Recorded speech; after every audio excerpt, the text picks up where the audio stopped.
ആദ്യമായി ദുബായിലേക്ക് വന്നു. ഏത് കമ്പനിയിലായിരുന്നു ജോലി ചെയ്തിരുന്നത്? ഞാൻ ആദ്യം ഇവിടെ എത്തുന്നത് ഒരു PI ഗൾഫ് എന്ന് പറയുന്ന ഒരു കമ്പനിയുടെ ടൈപ്പിസ്റ്റ് ക്ലാർക്ക് എന്ന് പറയുന്ന ഒരു വിസയുമായിട്ടാണ് ഇവിടെ എത്തിയത്. യഥാർത്ഥത്തിൽ ഇവിടെ എത്തിയതിന് ശേഷം മനസ്സിലായി അവിടെ ജോലിയില്ല. അതിനുശേഷം പിന്നെ ഞാൻ ഡൽഹിയിൽ നിന്ന് ട്രെയിനിങ് കിട്ടിയ ഒരു എയർ കണ്ടീഷനിങ് ഫിറ്ററായിട്ട് ഇവിടെ ഒരു ചരിഞ്ഞ ഹോട്ടലുണ്ട് ഷാർജയിൽ.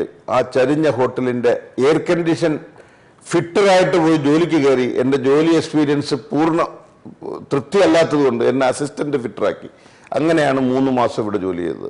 ആദ്യത്തെ ജോലി എന്ന് പറയുന്നത് അസിസ്റ്റന്റ് ഫിറ്റർ ആയിരുന്നു. പക്ഷെ ആ 3 മാസം കൊണ്ട് നമുക്ക് ഇതിനിടയിൽ എനിക്ക് ടൈപ്പിസ്റ്റ് ക്ലാർക്കിന്റെ ജോബ് എനിക്ക് അറിയാമായിരുന്നു. ബട്ട് അതും എക്സ്പീരിയൻസ് എനിക്ക് ഗെയിൻ ചെയ്യാൻ പറ്റിയിട്ടില്ല. നമ്മൾ വരുമ്പോൾ എനിക്ക് 18-19 വയസ്സേ ആയിട്ടുള്ളൂ. അത് കഴിഞ്ഞതിന് ശേഷം ഈ ജോബ് എടുത്തു. 3 മാസം കൊണ്ട് ഞാൻ പൂർണ്ണമായും പഠിച്ചിട്ട് ഇതേ ജോബിന്റെ ഇതേ പ്രോജക്റ്റ് അബുദാബിയിൽ ഒരു പ്രോജക്റ്റിൽ ഞാൻ സൂപ്പർവൈസർ ആയിട്ട് ഇതേ ജോബിന് എനിക്ക് ചേരാൻ കഴിയും. അവിടെ 2 വർഷം ജോലി ചെയ്തു. 80-ൽ ഞാൻ അവിടെ നിന്ന് തിരിച്ച് ദുബായിലേക്ക് വന്നു. വീണ്ടും വന്നു. ദുബായിൽ വന്നിട്ടാണ് ഞാൻ ഒരു നോർത്ത് ഇന്ത്യൻ കമ്പനിയിൽ ഞാൻ ജോലിക്ക് കയറി. അവിടെ PRO ആയിട്ട് എനിക്ക് പ്രവർത്തിക്കാൻ കഴിഞ്ഞു. എൻ്റെ ആ ടൈപ്പിംഗ് എക്സ്പീരിയൻസ് ആണ് അതിനെനിക്ക് കഴിഞ്ഞത്. ഈ 2 വർഷത്തെയും കഴിഞ്ഞതിന് ശേഷം അവിടെ ജോയിൻ ചെയ്തു. അവിടെ 1 വർഷമേ ജോലി ചെയ്തുള്ളൂ. അപ്പോഴേക്കും എനിക്ക് അവിടുന്ന് ചില ചില കാര്യങ്ങളിൽ എനിക്ക് അവിടെ പൊരുത്തപ്പെട്ടു പോകാൻ കഴിയാതെ ഞാൻ അവിടുന്ന് റിലീവ് ചെയ്തു. എന്നിട്ട് അവിടെ നിന്നിട്ടാണ് ഞാൻ ഈ ഫ്രഞ്ച് കമ്പനിയിൽ ജോലിക്ക് കയറി. എന്നിട്ട് അവിടുന്ന് കയറിയിട്ട് അവിടുത്തെ ഇതെല്ലാം കഴിഞ്ഞിട്ടാണ് പിന്നെ എനിക്ക് അടുത്ത സ്റ്റെപ്പുകളിലേക്ക് പോകാൻ കഴിഞ്ഞത്. നേരത്തെ പറഞ്ഞ കെയ്റോ യൂണിവേഴ്സിറ്റിയിലേക്ക് പഠിക്കുവാൻ പോകുന്നത് ഈ ഫ്രഞ്ച് കമ്പനിയിൽ നിന്നുകൊണ്ടാണ്.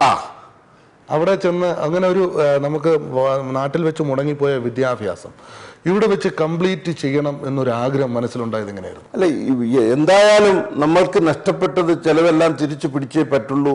ഇത് നമ്മളുടെ വാശി തന്നെയാണ്. അത് എങ്ങനെയാണെന്ന് വെച്ചാൽ ഇത് നമ്മൾ വാശി കാണിച്ചത് കൊണ്ട് മാത്രം കാര്യമില്ല. നമ്മൾ വിശ്വസിക്കുന്ന നമ്മുടെ റബ്ബിന് നമ്മൾക്കുള്ള ആ റബ്ബിന്റെ നമുക്ക് തരുന്ന കോൺഫിഡൻസ് ലെവൽ, നീ പ്രവർത്തിച്ചോളൂ, നിന്റെ കൂടെ ഞാനുണ്ട് എന്ന് നമ്മളോട് വിളിച്ചു പറയുന്നത് പോലെ നമുക്ക് തോന്നും. നമ്മുടെ ഓരോ പ്രവൃത്തിയുടെയും പിന്നെ നമ്മൾ ആത്മാർത്ഥമായിരിക്കണം. നമ്മളുടെ വിളി ആത്മാർത്ഥമായിരിക്കണം, നമ്മുടെ പ്രവൃത്തി ആത്മാർത്ഥമായിരിക്കണം, നമ്മുടെ നോട്ടം പോലും ആത്മാർത്ഥമായിരിക്കണം. കെയ്റോയിൽ നിന്ന് വിദ്യാഭ്യാസം കഴിഞ്ഞ് പിന്നെ വീണ്ടും വരുന്നത് ഷാർജയിലാണ്. പിന്നെ ഷാർജയിൽ എങ്ങും ഞാൻ പോയിട്ടില്ല. 81-ൽ ഞാൻ തിരിച്ചെത്തി. 81-ൽ ഞാൻ തിരിച്ചെത്തി. പിന്നെ എവിടെ ഞാൻ പോയിട്ടുണ്ടെങ്കിലും ഓൺ ബിസിനസ് ടൂർ ആയിരിക്കും. ഞാൻ അത് കഴിഞ്ഞിട്ട് വീണ്ടും ഒരു ഫ്രഞ്ച് കമ്പനിയിൽ ജോയിൻ ചെയ്തു. ആ ഫ്രഞ്ച് കമ്പനിയിൽ എനിക്ക് 4 വർഷം ജോലിയും ചെയ്തു. അവിടെ ഇരുന്നുകൊണ്ട് തന്നെ എനിക്ക് ബിസിനസ് സെറ്റ് ചെയ്യാൻ പറ്റി. അതിൽ ഞാൻ കൂടുതലും കോൺസെൻട്രേറ്റ് ചെയ്തിരുന്നത് പബ്ലിക് റിലേഷൻ ഓഫീസറായിട്ടാണ്. ആ പബ്ലിക് റിലേഷൻ ഓഫീസറായിട്ട് ഇരിക്കുമ്പോൾ തന്നെ എനിക്ക് ഒരുപാട് കോണ്ടാക്ട്സുകൾ, പൂർണ്ണമായും നല്ല കോണ്ടാക്ട്സുകൾ എനിക്ക് ഡെവലപ്പ് ചെയ്യാൻ പറ്റി. ആ കോണ്ടാക്ട്സിന്റെ ബാക്ക്ഗ്രൗണ്ടിലാണ് ഇന്നും എൻ്റെ ജീവിതത്തിന്റെ അന്നത്തെ ഫ്രണ്ട്ഷിപ്പ് എല്ലാം ഇന്നും എനിക്ക് നിലനിൽക്കുന്നുണ്ട്. എങ്ങനെയായിരുന്നു Hercules group of companies? Hercules 1986 എനിക്ക് 2-3 പ്രധാനപ്പെട്ട കാര്യങ്ങൾ ഉണ്ടായതാണ്. ഹെർക്കുലീസ് ഗ്രൂപ്പിന് മുമ്പ് എനിക്ക് ചെറിയ ചെറിയ ബിസിനസ്സുകൾ റിലേറ്റഡ് ടു പബ്ലിക് റിലേഷൻ ഉണ്ടായിരുന്നു. ഈ ടൈപ്പിംഗ് അതുപോലുള്ള സെന്ററുകളും കാര്യങ്ങളൊക്കെ ഉണ്ടായിരുന്നു. അപ്പോൾ അതൊക്കെ അങ്ങനെ ഇരിക്കുമ്പോൾ തന്നെ ഹെർക്കുലീസ് എന്ന് പറയുന്നത് ഹെവി എക്യുപ്മെന്റ്സിന്റെ ഒരു ട്രേഡിംഗ് അല്ല, ലീസിംഗ് ആയിരുന്നു ആദ്യം സ്റ്റാർട്ട് ചെയ്തത്. 2-3 മെഷീനൊക്കെ വാങ്ങി 1-2 നല്ല ഓപ്പറേറ്റേഴ്സുമാരെ എല്ലാം പഴയ കമ്പനിയുടെ പണിയൊക്കെ കുറഞ്ഞ സമയത്ത് അവിടെ നിന്ന് എടുത്തു, മെഷീനറി എല്ലാം ഒപ്പിച്ച് വാങ്ങി അത് ഇങ്ങനെ ലീസിന് കൊടുക്കലായിരുന്നു ആദ്യം തുടങ്ങുന്ന 86-ലാണ്. അതേ വർഷം തന്നെ എൻ്റെ വിവാഹവും. 86 ഒരു 86 എന്ന് പറയുന്ന ജീവിതത്തിലെ ഏറ്റവും വലിയ ഒരു ഭാഗ്യമായിട്ട് പടച്ചവൻ എനിക്ക് തന്ന ഏറ്റവും നല്ല വർഷങ്ങളിൽ ഒന്നാണ് ജീവിതത്തിലെ 1986. അത് ഇന്ന് ഓർത്തു വെക്കുന്നത് ശരിക്കും ജീവിതത്തിലെ ഒരു ടേൺ ആണത്. വിവാഹം എവിടെ നിന്നായിരുന്നു? സ്വന്തം നാട്ടിൽ നിന്ന് വളരെ അടുത്ത് വാക്കിംഗ് ഡിസ്റ്റൻസിൽ, വാക്കിങ്ങിലാണ് കല്യാണം കഴിച്ചത്. അപ്പൊ വളരെ മുൻ പരിചയം ഉണ്ടായിരുന്നു, ഫാമിലി പരിചയം ഉണ്ടായിരുന്നു. പക്ഷെ വൈഫിനെ പരിചയപ്പെട്ടത് വിവാഹത്തിന് തലേദിവസം അതിന്റെ തലേദിവസമാണ് ഞങ്ങൾ തമ്മിൽ നേരിട്ട് അടുത്ത് കാണുന്നത്. അന്നത്തെ കാലത്ത് അങ്ങനെയാണ്, ഇന്നത്തെ പോലെ അല്ല. അതല്ല, അന്ന് നമ്മൾ കുടുംബക്കാരെല്ലാവരും ആലോചിക്കും, സംസാരിക്കും, ഉറപ്പിക്കും, പിന്നെ നമ്മൾ അങ്ങനെ ചെയ്യും. അത്രേ തീരുമാനം അങ്ങനെ അവർക്ക് വിട്ടുകൊടുക്കും. നമുക്ക് അങ്ങോട്ടും ഇങ്ങോട്ടും കാണുക എന്നുള്ളൊരു ചടങ്ങ്, അതും ഒരു ചടങ്ങ് പോലെയായിരുന്നു. ഞാൻ വിവാഹത്തിന് 2 ദിവസം മുമ്പാണ് നാട്ടിൽ എത്തുന്നതും കാണുന്നതും ഒക്കെ. പിന്നെ അന്ന് കമ്പനി സ്റ്റാർട്ട് ചെയ്തിട്ടാണ് നാട്ടിലേക്ക് പോകുന്നത്. കമ്പനി സ്റ്റാർട്ട് ചെയ്ത് 1 മാസം കഴിഞ്ഞപ്പോഴാണ് നാട്ടിൽ പോയത്. നാട്ടിൽ പോയി വിവാഹം കഴിഞ്ഞ് തിരിച്ചു വന്നു. വൈഫ് കൂടെ ഉണ്ട്, പിന്നെ എപ്പോഴും വൈഫ് കൂടെ ഉണ്ട്. അവിടെ നിന്ന് തുടങ്ങിയതാണ് ജീവിതത്തിൽ വലിയൊരു സപ്പോർട്ട്.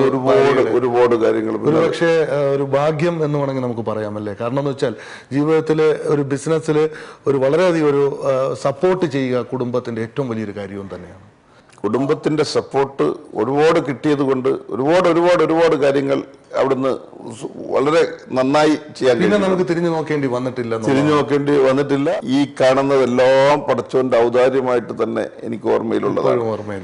അല്ലാതെ ഇതൊന്നും ഒരാളിന്റെ കഠിനാധ്വാനം കൊണ്ട് മാത്രം ഇതൊക്കെയാണെന്ന് പറയണ്ട. പക്ഷെ കഠിനാധ്വാനം വേണം.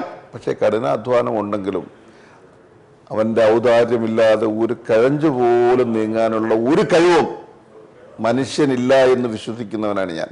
ഇത്രയും വലിയ വിശാലമായ മനസ്സുകാർ, ഇത്രത്തോളം ദൈവത്തെ ഇഷ്ടപ്പെടുന്ന ഒരാൾ. കാരണം ഈ ഒരു ഇത്രയും നമുക്ക് കിട്ടണം വേറെ നമ്മുടെ പിതാമഹന്മാർ ചെയ്ത പുണ്യവും കൂടി ആവണം. അവരുടെ ആ മഹത്വം എത്രയോ തലമുറകളിൽ നമുക്ക് കിട്ടുമെന്നുള്ളതാണ് സത്യം. എത്രത്തോളമാണ് താങ്കളുടെ ജീവിതത്തിൽ താങ്കളുടെ മാതാപിതാക്കൾ സ്വാധീനിച്ചിട്ടുള്ളത്? എന്റെ മാതാപിതാക്കൾ എന്ന് പറയുമ്പോൾ തന്നെ എനിക്ക് വാല്യൂ ചെയ്യാൻ പറ്റത്തില്ല. എൻ്റെ മാതാവ് മരിച്ചിട്ട് 12 വർഷത്തോളമായി. പക്ഷെ എൻ്റെ മാതാവ് ഇന്നും ജീവിച്ചിരിക്കുന്നത് പോലെ അവരുമായി മനസ്സുമായിട്ട് ഭയങ്കര അറ്റാച്ച്മെന്റിൽ ജീവിക്കുന്ന ഒരാളാണ് ഞാൻ. എൻ്റെ പിതാവ് സുഖമായി ജീവിച്ചിരിപ്പുണ്ട്.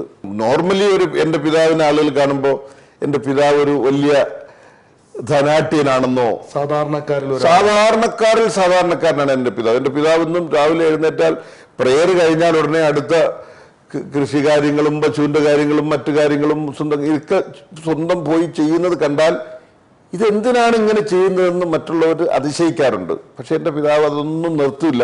ഞാൻ ഒരുപാട് പ്രഷർ ചെയ്ത് അത് നിർത്താൻ ആഗ്രഹിച്ചിട്ടില്ല. കാരണം എൻ്റെ പിതാവിന് ഇഷ്ടം അതാണ്, ചെയ്തോട്ടെ.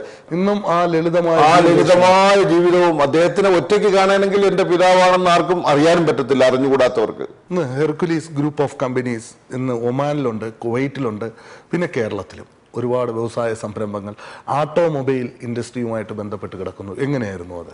1986 ഞങ്ങളിവിടെ ഹെവി എക്യുപ്മെന്റിന്റെ ആദ്യം ലീസിങ്ങും പിന്നെ സർവീസിങ്ങും പിന്നെ ട്രേഡിങ്ങും പിന്നെ അതിനോടനുബന്ധിച്ച് ഓട്ടോമൊബൈൽ സ്പെയർ പാർട്സിന്റെ ട്രാൻസാക്ഷൻസുകളും കാര്യങ്ങളും അതിങ്ങനെ UAE കഴിഞ്ഞു. പിന്നെ ഒമാനിൽ പോയി, കുവൈറ്റിൽ പോയി, ഇന്ത്യയിലും അതിന്റെ ശൃംഖല തുടങ്ങി.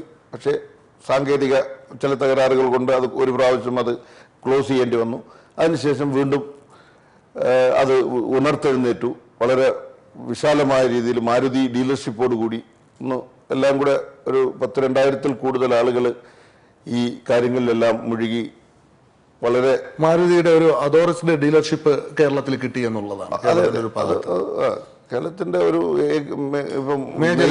എറണാകുളം മുതൽ നെയ്യാറ്റിൻകര വരെയുള്ള ലൊക്കേഷനിൽ ഏകദേശം 21ഓളം ഔട്ട്ലെറ്റുകളോടുകൂടി നമ്മൾ മാരുതി ഡീലർഷിപ്പ് നന്നായി പ്രവർത്തിക്കുന്നുണ്ട്. അപ്പോൾ അതിനകത്ത് എല്ലാം വരുന്നുണ്ട്. മാരുതി ഡീലർഷിപ്പ് എന്ന് പറഞ്ഞാൽ കാർ സെയിൽസ് ഉണ്ട്, സ്പെയർ പാർട്സ് ഉണ്ട്, സർവീസ് ഉണ്ട്, അക്സസറീസ് ഉണ്ട്, ഇൻഷുറൻസ് ഉണ്ട്. ഇന്ന് വേണ്ട ഒരു ഓട്ടോമൊബൈൽ ഇൻഡസ്ട്രിയിൽ എന്തൊക്കെ വേണോ ഇത് മുഴുവൻ അടങ്ങിയിരിക്കുന്നതാണ് മാരുതി ഡീലർഷിപ്പ്. അതുകൂടാതെ തന്നെ ഹെർക്കുലീസ് സൂപ്പർ മാർക്കറ്റ് ഇന്ന് കേരളത്തിൽ super Bazar, Hercules super Bazar ഞങ്ങൾ കുറെ നാളായിട്ട് പൊതുജനങ്ങളെ ഉദ്ദേശിച്ചിട്ടാണ് അത് തുടങ്ങുന്നത്, പ്ലാൻ ചെയ്യുന്നത്.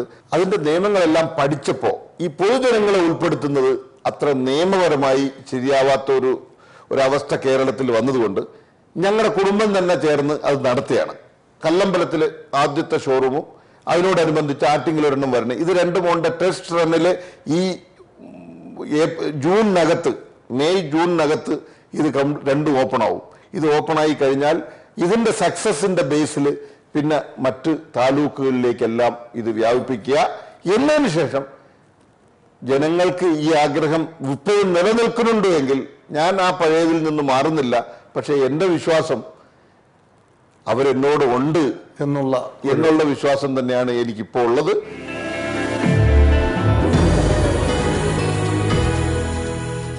ഒരുപാട് സ്വപ്നങ്ങളുമായി ഗൾഫ് രാജ്യങ്ങളിലേക്ക് വരുന്ന നമ്മുടെ മലയാളികൾ. ഞാൻ ജീവിതത്തിൽ അനുഭവിച്ച ഏറ്റവും വലിയ വേർപാടിൻ്റെ ഒരു വർഷമായിരുന്നു. ഒരു നേരമേ ഒരു ബ്രെഡും ഒരു തൈരും കഴിച്ചിട്ട് അവരുടെ നാട്ടിൽ പൈസ എത്തിച്ചു കൊടുക്കാൻ വേണ്ടിയിട്ട് ഏത് കാര്യത്തിലും ബുദ്ധിമുട്ടിയാ അവൻ പരാജയപ്പെടില്ല. ദുബായിനെ സംബന്ധിച്ചുള്ള ഒരു പൊസിഷൻ എന്ന് പറഞ്ഞിട്ടുണ്ടെങ്കിൽ ദർ ഇസ് നോ വാല്യൂ. അന്യരാജ്യത്ത് എന്നാൽ അവരെന്ത് ജോലി എടുക്കാൻ തയ്യാറാണ്. ഒരുപാട് വിഷമങ്ങൾ വന്നിട്ടുണ്ട് ഈ 24 വർഷത്തിനുള്ളിൽ തന്നെ. ദൈവം തന്നാൽ മാത്രമേ നമ്മളെ തെല്ലുണ്ടാവും. പ്രവാസ ഭൂമിയിൽ തന്നെ ഭാവിയും ജീവിതവും കണ്ടെത്താൻ എപ്പോഴും ശ്രമിച്ചുകൊണ്ടിരിക്കും.